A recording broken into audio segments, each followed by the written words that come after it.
Assalamualaikum warahmatullahi wabarakatuh. Selamat datang di YouTube Laboratorium Sistem Informasi dan Keputusan.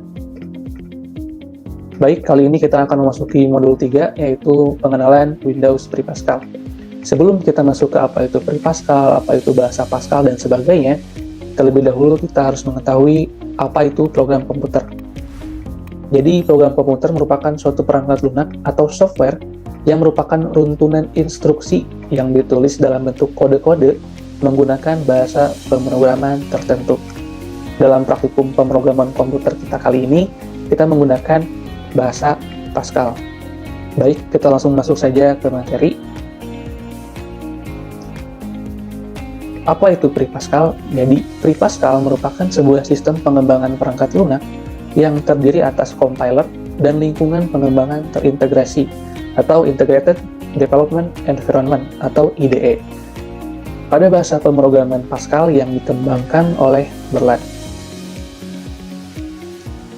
Nah, kemudian apa itu bahasa Pascal? Jadi bahasa Pascal merupakan salah satu bahasa pemrograman tingkat tinggi yang terstruktur dan bersifat aplikatif ke berbagai tujuan.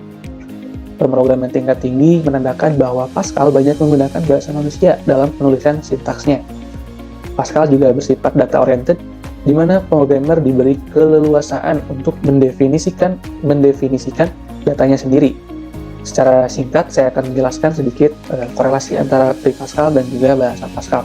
Jadi, Pre-Pascal merupakan suatu perangkat lunak yang digunakan untuk menuliskan suatu program, sedangkan bahasa Pascal adalah bahasa yang digunakan ketika kita menuliskan di perangkat lunak Windows Pre-Pascal tersebut. Gampangnya seperti itu. Selanjutnya, kita masuk ke algoritma. Jadi, dalam menuliskan program, terlebih dahulu kita harus melewati tahapan-tahapan sebelumnya, atau tahapan-tahapan yang harus dilalui sebelum kita menuliskan suatu program. Nah, tahapan-tahapan yang harus dilalui yaitu algoritma dan juga pembuatan flowchart. Nah, di sini algoritma adalah deskripsi langkah-langkah penyelesaian suatu masalah yang tersusun secara logis dan ditulis dengan notasi-notasi khusus yang mudah dimengerti, sehingga langkah-langkah tersebut dapat dilaksanakan oleh komputer.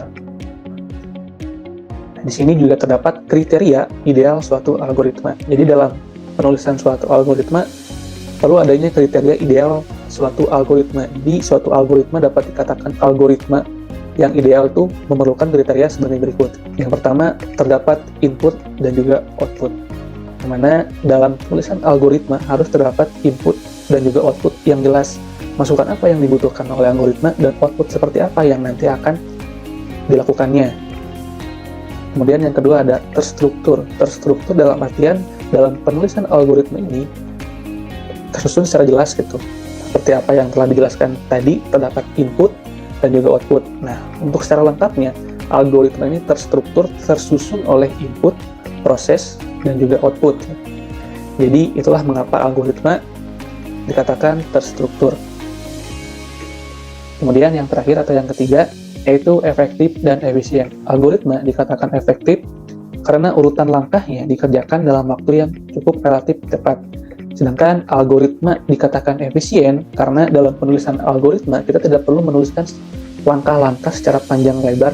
Kita cukup menuliskan langkah-langkah secara singkat, padat, tetapi juga jelas. Kemudian kita masuk ke flowchart. Seperti yang tadi dikatakan sebelumnya, bahwa tahapan sebelum kita menuliskan suatu program, perlu adanya tahapan-tahapan seperti membuat algoritma, kemudian membuat flowchart. Saat ini kita memasuki yang namanya flowchart. Jadi flowchart merupakan cara penyajian suatu algoritma. Jadi flowchart ini dilakukan tahapannya setelah melakukan tahapan penulisan algoritma, karena flowchart ini merupakan suatu penyajian dari suatu algoritma tertentu.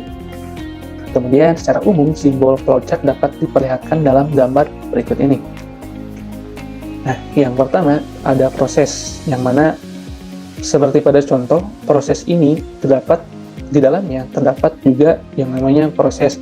Dalam contoh kita kali ini terdapat proses perhitungan luas, yang mana contoh perhitungan luas ini juga dituliskan sebagaimana kita menuliskan dalam sintaks program yang kita buat. Di sini sebagai contoh, kita terdapat proses dari perhitungan luas titik dua sama dengan panjang dikali lebar titik koma. Kemudian yang kedua ada decision, yang mana decision ini kita gunakan ketika kita sudah memasuki yang namanya penyeleksian kondisi. Jadi ketika program kita memerlukan adanya penyeleksian kondisi, maka bentuk flowchart yang digunakan adalah bentuk flowchart decision. Kemudian di sini terdapat input dan output, yang mana bentuk di jari genjang ini bisa digunakan untuk input dan juga output. Nah, dalam input dan juga output ini terdapat perbedaan dalam penulisan isi di dalam bentuk tersebut gitu. Contoh untuk input kita memerlukan tambahan tanda baca, yaitu tanda tanya, itu menandakan bahwa kita ingin memasukkan suatu input gitu. Sedangkan output penulisannya sama seperti contoh yang terdapat pada. Kemudian di sini ada subprogram, yang mana subprogram ini biasa digunakan ketika kita ingin membagi-bagi suatu program, maka flowchart yang digunakan yaitu subprogram untuk sub-subprogram yang telah dibagi-bagi tersebut gitu. Jadi ketika memang kita menginginkan suatu program yang terbagi-bagi, maka flowchart-nya juga harus terbagi-bagi. Nah, ketika flowchart-nya sudah terbagi-bagi, bentuknya pun akan berbeda seperti ini. Kemudian di sini terdapat output, yang mana output ini biasa digunakan untuk dokumen. Bedanya dengan output yang digunakan dengan bentuk jari genjang, jika kita output yang kita hasilkan atau yang kita tampilkan itu berbentuk dokumen, maka kita menggunakan bentuk flowchart yang seperti ini. Tapi ketika kita menggunakan output atau tampilan akhir dari suatu programnya itu hanya ditampilkan di layar, maka kita menggunakan flowchart yang satu ini, yang input atau output ini. Kemudian di sini ada preparation, yang mana preparation ini biasa digunakan ketika kita ingin mendeklarasikan suatu program. Contoh, di sini terdapat nama titik 2 string dan juga jumlah titik 2 string, yang mana nama dengan tipe data string dan juga jumlah dengan tipe data byte. Kemudian di sini terdapat dua konektor, yang mana dua konektor tersebut yaitu konektor on page dan juga konektor off page. Untuk konektor on page ini digunakan ketika kita ingin menyambungkan suatu flowchart yang satu dengan flowchart lainnya masih dalam satu halaman yang sama. Berbeda halnya ketika kita penggunaan konektor off page ini digunakan ketika kita ingin menyambungkan suatu flowchart dengan flowchart lainnya di berbeda halaman. Jadi sebagai contoh, ketika kita menuliskan suatu flowchart yang begitu rumit, yang tidak cukup hanya dengan satu halaman, maka flowchart tersebut ada di halaman berikutnya. Nah, untuk menyambungkan kedua halaman yang berisi flowchart tersebut harus menggunakan konektor off page seperti ini. Seperti itu. Kemudian masuk ke terminator, dan terminator di sini adalah suatu bentuk yang digunakan untuk memulai dan juga untuk selesai dalam suatu flowchart. Baik, kali ini kita akan masuk ke struktur program Pascal. Seperti yang terdapat pada gambar berikut, struktur program Pascal terdiri dari judul program, badan program yang terdiri dari bagian deklarasi dan juga bagian pernyataan. Di sini terdapat judul program yaitu nama program yang akan kita buat. Kemudian di sini ada bagian program atau body program, yang mana body program ini adalah isi dari suatu program. Dan isi dari suatu program ini terbagi menjadi dua, yaitu bagian deklarasi dan juga bagian pernyataan. Yang mana bagian deklarasi merupakan bagian yang berisi berbagai macam deklarasi yang dibutuhkan oleh suatu program. Sedangkan statement atau bagian pernyataan itu merupakan bagian program yang berisi perintah-perintah yang dibutuhkan. Dan statement ini harus berada dalam blok dengan kata yang diawali dengan begin dan diakhiri dengan kata end. Kemudian kita akan memasuki variabel, yang mana variabel adalah suatu penanda yang digunakan untuk menyimpan nilai atau data tertentu yang dibutuhkan dalam program pada saat program sedang berjalan. Kemudian di sini juga terdapat beberapa aturan dalam penamaan variabel dalam bahasa Pascal. Di sini terdapat tidak boleh mengandung spasi, simbol, atau tanda. Contoh, ketika kita ingin masukkan variabel nama lengkap, kita tidak boleh menambahkan spasi di dua kata yang berbeda. Seperti itu. Kemudian untuk contoh yang kedua, tidak boleh diawali dengan angka. Jadi ketika kita ingin menuliskan suatu variabel, tidak boleh diawali dengan angka. Contoh 3 angka utama dengan tipe data string. Ini suatu bentuk yang salah. Kemudian tidak boleh menggunakan kata cadang atau reserved word yang terdapat dalam bahasa Pascal, atau lebih simpelnya kita tidak boleh menuliskan suatu variabel dengan kata yang sama dengan statement. Contoh ketika kita ingin menuliskan variabel for dengan tipe data integer, nah ini pun salah. Nah, kemudian berikut merupakan contoh penulisan yang benar. Contoh ketika kita ingin menuliskan nama lengkap dan kita ingin memisahkan dua kata yang berbeda, kita ingin memisahkan kata nama dan juga lengkap, kita tidak boleh menggunakan spasi seperti ini, tapi kita menggunakan underscore. Nah, kemudian di sini menggunakan tipe data string. Baik, kemudian kita masuk ke tipe data. Tipe data sangat berkaitan erat dengan variabel. Untuk mendeklarasikan suatu variabel, kita selalu membutuhkan tipe data. Tipe data dari variabel yang kita deklarasikan haruslah sama dengan tipe data atau nilai yang akan dimasukkan ke dalam program. Dan berikut merupakan contoh beberapa tipe data yang kita gunakan dalam bahasa Pascal. Yang pertama ada tipe data bilangan bulat, yang mana isi dari tipe data bilangan bulat ini terdapat bilangan, yang mana bilangan itu bilangan bulat. Contohnya seperti 1, 2, 3, 4, 5, 6, dan seterusnya. Kemudian tipe data karakter atau tipe data char, yang mana tipe data ini berisikan karakter yang hanya dituliskan oleh satu huruf. Contoh, tipe data char itu A, B, C, dan seterusnya. Yang mana tipe data karakter ini hanya dituliskan oleh satu karakter, entah itu angka ataupun huruf. Nah, kemudian di sini terdapat tipe data pecahan atau real, yang mana tipe data real ini berisikan tipe data bilangan pecahan. Seperti contoh halnya ketika kita ingin menuliskan harga dalam program kita. Kemudian di sini ada tipe data string, yang mana tipe data string ini di dalamnya terdapat karakter seperti angka ataupun huruf, yang mana angkanya tersebut atau hurufnya tersebut non-numerik atau tidak dapat dihitung gitu. Kemudian ada tipe data boolean, yang mana tipe data ini juga terbagi menjadi dua, yaitu logical operator, yang mana logical operator ini merupakan operasi logika yang akan menghasilkan nilai true atau false dari suatu perbandingan. Dan seperti contoh halnya ketika kita ingin menuliskan or atau and, yang mana dua kondisi yang berbeda dan menghasilkan kondisi true atau false. Kemudian yang kedua ada relational operator, yang mana relational operator ini merupakan operator perbandingan yang digunakan untuk membandingkan dua buah data.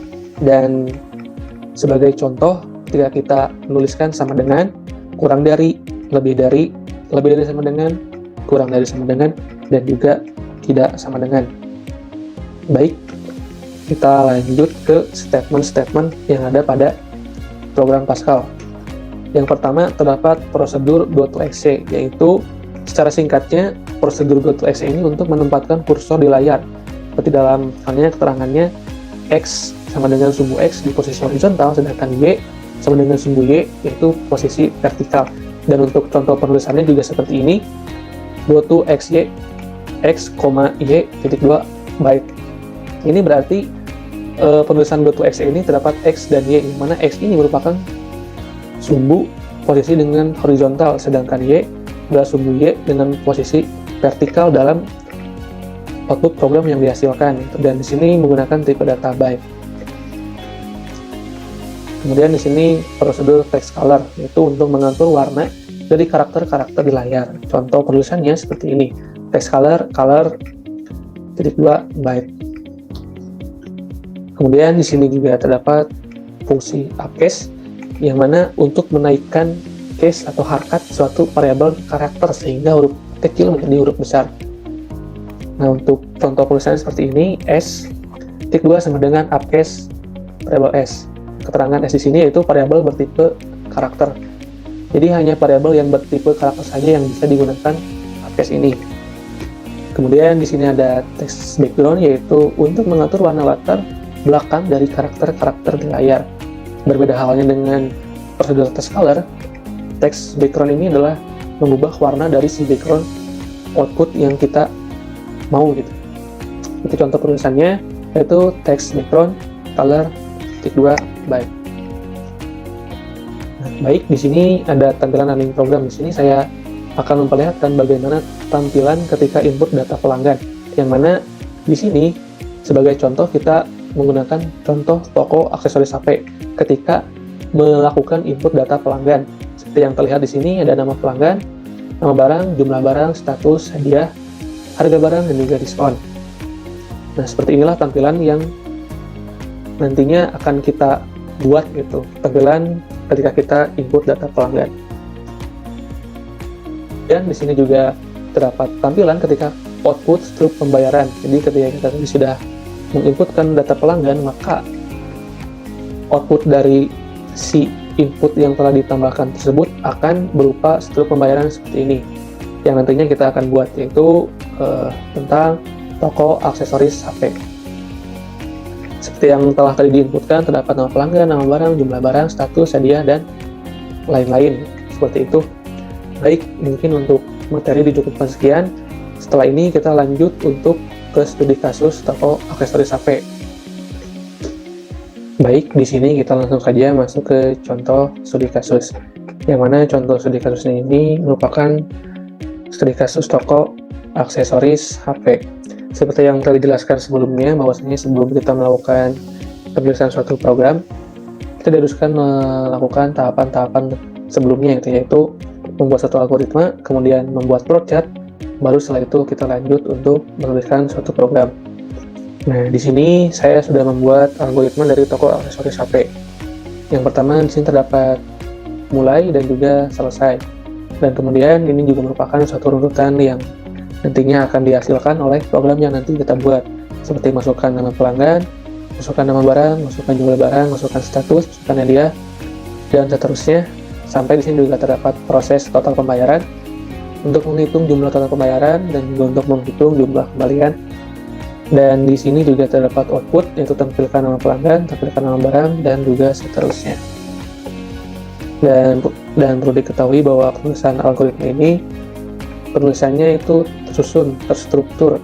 Dan jadi di sini terdapat input untuk masukkan nama pelanggan, nama barang. Nah, ini merupakan sebuah input dari algoritma. Kemudian di sini ada proses, yaitu total pembayaran, kayak perhitungan jumlah barang, perhitungan uang kembalian, dan lainnya. Kemudian di sini juga terdapat output yang ditampilkan dalam tampilan nama pelanggan, tampilan nama barang, dan juga seterusnya. Ketika kita sudah menuliskan suatu algoritma dari awal mulai hingga selesai, maka kita harus membuat flowchart. Dan di sini juga saya sudah membuat flowchart tentang aksesoris HP juga, yang mana flowchart ini kan suatu penyajian dari algoritma yang telah dibuat tadi. Nah, di sini juga terdapat terminator untuk mulai dan juga selesai, yang seperti yang telah dijelaskan bahwa saya flowchart ini harus ada mulai dan juga selesai. Kemudian di sini ada preparation, yang mana isinya itu berupa deklarasi di bagian program. Dan di sini terdapat variabel dan juga nama tipe datanya seperti envel, nbrg, stts, hdh itu bertipe data string, kemudian yml bertipe data byte, kemudian hrg, sk, tp, up, uk itu bertipe data real. Kemudian di sini juga terdapat input juga, yang mana input ini berisikan nama variabel yang kita masukkan seperti envel, nbrg, jml. Nah, untuk penulisan variabel ini kita harus samakan dengan penulisan ketika kita menuliskan di deklarasi. Nah, kemudian di sini terdapat proses yang mana untuk menghitung total pembayaran, di mana di sini terdapat jumlah dikali harga kemudian dikurangi jumlah kali harga kali diskon. Nah, di sini juga terdapat output dari si flowchart. Jadi ketika kita sudah memproses perhitungan total pembayaran, maka di sini akan ditampilkan total pembayaran tersebut. Nah, kemudian setelah ditampilkannya total pembayaran tersebut, lanjut terdapat input. Input di sini adalah input untuk memasukkan uang pembayaran yang kita bayar gitu, seperti itu. Nah, di sini terdapat output dan juga terdapat input. Perbedaan terdapat dari kalau misalkan input terdapat tanda tanya sebelum titik koma, sedangkan output kita hanya perlu menuliskan variabelnya saja gitu. Seperti itu. Nah, kemudian setelah kita memasukkan uang pembayaran juga terdapat sebuah proses kembali, yaitu proses untuk menghitung uang kembalian, yang mana di dalamnya terdapat total pembayaran dikurangi dengan uang pembayaran yang telah tadi diinputkan. Nah, kemudian di sini juga terdapat output dari si runtutan flowchart dari toko aksesoris HP ini. Dan ini juga adalah output dari keseluruhan yang kita inginkan dari suatu flowchart toko aksesoris HP ini. Nah, di sini terdapat info, NBRG, JML, status, DH, HRG, sampai ke UK, yaitu ini merupakan data yang telah tadi diinputkan itu, dan data yang telah diproses perhitungannya. Nah, jadi output dari apa yang telah kita inputkan semuanya ada di sini, gitu, atau biasa disebut dengan struk pembayaran semuanya ada di sini. Itu baik untuk pembuatan flowchart seperti itu. Kemudian kita lanjut untuk membuat suatu program. Baik, kali ini kita sudah memasuki tahapan terakhir, yaitu tahapan untuk membuat program. Dan di sini saya juga sudah menyiapkan program untuk studi kasus toko aksesoris HP. Dan di sini saya akan menjelaskan mengenai program yang telah saya siapkan ini. Baik, langsung saja di baris pertama ada program toko aksesoris HP. Ini merupakan judul program. Jadi dalam penulisan judul program ini juga terdapat keterangan, yang mana keterangan ini disesuaikan sesuai dengan kebutuhan. Di sini ini adalah studi kasus toko aksesoris, jadi saya menggunakan judul toko aksesoris HP. Dan ketika kalian ingin menggunakan dua kata yang berbeda, tapi kalian ingin memisahkan dua kata tersebut, kalian bisa menggunakan underscore. Karena ketika kita menggunakan spasi, maka program tersebut akan terjadi error. Contohnya seperti ini. Nah, terlihat error pada baris pertama dan karakter ke-14. Jika dihitung dari samping, maka 1, 2, 3, 4, 5, 6, 7, 8, 9, 10, 11, 12, 13, 14. Error terdapat pada karakter di kolom ke-14, itu di sini. Kenapa error? Karena di judul tidak boleh menggunakan spasi. Untuk itu, untuk memisahkan dua kata tersebut, kita menggunakan underscore. Nah, jika kita lihat, setelah kita menggunakan underscore, maka setelah dikompil, tidak ada error sama sekali. Nah, masuk ke baris kedua, di sini ada user CRT. User CRT merupakan perintah untuk mendeklarasikan pustaka CRT yang berisi perintah-perintah untuk mengendalikan layar seperti clear screen, text color, text background, dan lain-lain. Ketika kita menggunakan text background, text color, begitupun clear screen, maka kita perlu menggunakan perintah ini, user CRT ini. Dan di baris ketiga, ini terdapat variabel. Dan di sini telah dikelompokkan menjadi 3 tipe data. Yang pertama ada tipe data string, kemudian yang kedua ada tipe data real, kemudian yang ketiga tipe data byte. Di sini, dengan variabel envel, MBRG, STTS, DH ini merupakan suatu variabel di bawah, seperti envel untuk nama pelanggan, MBRG untuk nama barang, dan seterusnya. Nah, untuk envel MBRG status sama hadiah ini menggunakan tipe data string. Kenapa? Karena dalam variabel tersebut hanya mengandung karakter berupa huruf. Maka dari itu, untuk tipe data yang dicocok yaitu tipe data string. Dan di sini terdapat harga, diskon, uang pembayaran, uang kembalian, dan juga tetap pembayaran menggunakan tipe data real. Karena tipe data real ini merupakan satu tipe data untuk pecahan. Dan karena harga, diskon, uang pembayaran, uang kembalian, dan juga tetap pembayaran ini dalamnya juga terdapat bilangan pecahan. Atau dalam studi kasus kita kali ini, kita perlu menuliskan nominal uang. Dan di sini jumlah atau dengan variabel JML ini menggunakan tipe data byte. Kenapa? Karena tipe data byte ini merupakan salah satu tipe data yang bilangan bulat, yang mana rentang nilainya juga dari 0 sampai 255. Karena jumlah dari pembelian tidak mungkin melebihi dari 255, maka byte ini juga masih cocok untuk digunakan untuk variabel jumlah ini. Nah, kemudian di sini kita masuk ke body program. Body program pasti selalu diawali dengan begin dan diakhiri dengan end. Dan ini juga menandakan bahwa kita sudah memasuki body program. Nah, jika dilihat di sini terdapat yang warna hijau, terdapat garis miring 2 statement.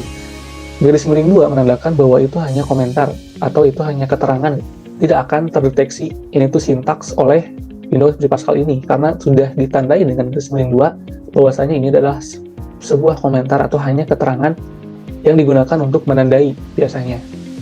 Dan di sini juga saya gunakan untuk menandai bahwa ini adalah statement statement text background, dan statement text alert. Dan di sini juga saya digunakan untuk menandakan suatu input, di mana untuk menginputkan nama pelanggan, nama barang, jumlah barang, status, dan lain-lain. Masuk ke text background. Di sini saya menggunakan text background dengan kode warna 7, kemudian text alert dengan kode warna 1. Kemudian di sini kita masuk ke input. Di sini terdapat clear screen. Clear screen merupakan sebuah perintah untuk membersihkan layar. Clear screen ini cukup penting dalam penulisan program kali ini. Kenapa? Karena jika kita tidak menuliskan clear screen pada awal program, maka program akan terjadi seperti ini. Hasil running yang dihasilkan ini tidak serapih ketika kita menggunakan clear screen di awal program, seperti ini.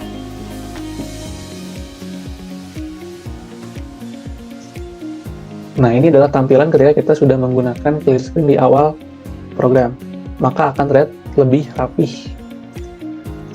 Dan kali ini kita memasuki ke input program, yang mana di sini terdapat perintah read dan juga write line. Seperti perbedaannya, bahwasanya write line ini dalam tampilan running output, posisi kursor yang ada ketika kita menuliskan perintah write line, posisi kursor akan berada di baris selanjutnya. Berbeda halnya dengan read, ketika kita running program, maka posisi kursor yang ada itu akan tetap di baris yang sama, Dan kali ini kita masuk ke proses, dan inilah merupakan sebuah proses dari pemrograman yang kita program saat ini. Di sini terdapat proses perhitungan total pembayaran. Titik 2 sama dengan jumlah dikali harga dikurangi jumlah dikali harga dikali diskon. Dan ini juga ditampilkan menggunakan write line. Kemudian saya juga menginputkan write untuk menginput uang pembayaran yang diinputkan. Kemudian setelah kita menginputkan nominal uang yang kita inputkan, maka terjadi juga proses untuk memproses uang kembalian atau uang pembayaran dikurangi dengan total pembayaran. Nah, kemudian di sini juga terdapat output, yang mana outputnya juga telah disesuaikan dengan apa yang telah kita bikin di algoritma dan juga flowchart yang sudah kita bikin. Nah, dalam tulisan output ini juga terdapat clear screen. Kenapa? Karena clear screen ini untuk membersihkan layar yang telah tadi digunakan untuk melakukan input data. Karena kita ingin ke halaman baru atau ingin ke page baru, kita bisa menggunakan clear screen. Dan setelah menginputkan clear screen, di sini juga menginputkan perintah write line. Dan di sini juga terdapat read line, yang mana read line ini merupakan sebuah perintah untuk membaca data secara vertikal. Jadi ketika kita sudah menampilkan ini dengan menggunakan write line, maka ini akan terhenti karena ada read line seperti itu. Dan di sini juga terdapat end. Baik, di sini saya akan mencoba untuk running program tersebut. Tapi sebelumnya ada shortcut untuk memudahkan kalian itu ketika kalian ingin mengcompile dan juga melakukan running program gitu. Untuk shortcutnya sendiri, ketika kita ingin menggunakan compile, kita bisa menggunakan F9, contohnya seperti ini. Nah, ini sudah tercompile dan tidak ada error sama sekali. Nah, kemudian jika kita ingin merunning program, maka kita bisa menggunakan CTRL F9. Maka akan tampil seperti ini. Nah, baik, di sini terdapat input data nama pelanggan. Di sini saya akan masukkan nama, kemudian nama barang yang akan kita beli. Karena ini adalah toko aksesoris HP, kita asumsikan bahwa kita ingin membeli case HP. Di sini juga terdapat jumlah barang, jumlah case HP yang akan kita beli. Kita asumsikan bahwa kita akan membeli 4 unit case HP. Kemudian di sini juga ada status. Terus ini kita asumsikan bahwa pelanggan atau kita itu member ataukah non-member. Kita asumsikan bahwa kita sebagai member. Dan di sini juga terdapat hadiah. Kita asumsikan bahwa ketika kita membeli 2 barang atau lebih, maka kita akan mendapatkan hadiah. Dan hadiah yang didapat kita asumsikan yaitu gantungan kunci. Setelah kita memasukkan input data hadiah, kemudian kita menginputkan harga barang. Kita asumsikan untuk harga satu case HP ini yaitu 10.000. Dan di sini karena kita tadi menginputkan diskon, maka dalam penulisan diskon ini tidak bisa dituliskan hanya misalkan contoh ketika kita ingin menuliskan diskon 50%, kita tuliskan 50. Tidak. Karena dalam diskon ini tidak bisa membaca persen, karena persen itu kan karakter yang berbeda dengan angka. Nah, untuk agar bisa Windows Full Pascal ini mendeteksi bahwa ini tuh 20% atau 50%, maka kita menulisannya dengan 0.2. Jika kita ubah menjadi pecahan, maka ini merupakan 2/10 atau 20/100. Maka dari itu, kita akan mendapatkan diskon 20%. Nah, di sini juga terdapat total pembayaran 32.000. Boleh kita buktikan bahwa apa yang telah kita inputkan ini benar. Dan di sini terdapat cash HP dengan harga 10.000 dikali dengan jumlah, maka sama dengan 40.000. Dan 40.000, 20% dari 40.000 yaitu 8.000. Perhitungan total pembayaran yang telah kita inputkan tadi pada saat kita melakukan program itu benar. Dan di sini kita diminta untuk melakukan input data pembayaran. Kita asumsikan bahwa kita membayar seharga 35.000. Dan di sini telah tampil struktur pembayaran atau output yang telah tadi kita tuliskan sebelumnya. Dan untuk memastikan apakah output yang ditampilkan di sini telah sesuai dengan apa yang telah kita tuliskan dalam program, bisa kita cek seperti berikut. Terdapat nama pelanggan sampai ke uang kembalian. Dan ketika kita sudah bisa menuliskan suatu program dan kita juga sudah bisa mengidentifikasi error pada saat kita melakukan program, maka kita akan mudah untuk menggunakan Windows Free Pascal ke depannya. Mungkin cukup sekian yang dapat saya sampaikan. Terima kasih. Wassalamualaikum warahmatullahi wabarakatuh.